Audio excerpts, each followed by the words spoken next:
बणाई अंचल में गोठ छड़ा दंता हाथी दीर्घ दिन है उत्पात चलाइथिबा बेले गत 2 दिन तले जातीय राजपथ गोविंदपुर दरिकला निकट रास्तार जाउथिबा बेले काली राति रे एही हाथी गाँ मुहां होई गोविंदपुर पंचायतर घुसुरा पत्रापाली गोपीनाथपुर नरसिंहपुर गाँव में पशि प्राय 3 ରୁ 4ଟି घर भांगिबा सहित घरे थिबा धान चाउल नष्ट करिछि।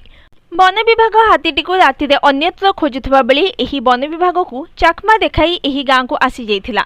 एही हाथी अंचलवासी निद हजाई देइछि। हाथी जोगु राति सारा पिला छुआ धरी अनिद्रा हेबाकु पड़ुछि। हाथीटी दिन में धरणीधर पाली रहुथिबा बेले राति बाहरी विभिन्न गाँव में पशि घरद्वार भांगिबा सहित फसल नष्ट करुछि। एही हाथी लागि वन विभाग जेतिक हैरान गाँ बाला ताठारु अधिक हैरान। अन्यत्र जीवाको ना धरुनी हाथी। आमे गरीब लोक केमिति रहिबु आमको साहाय्य करे बोली कहिसेंती क्षतिग्रस्त ग्रामवासी।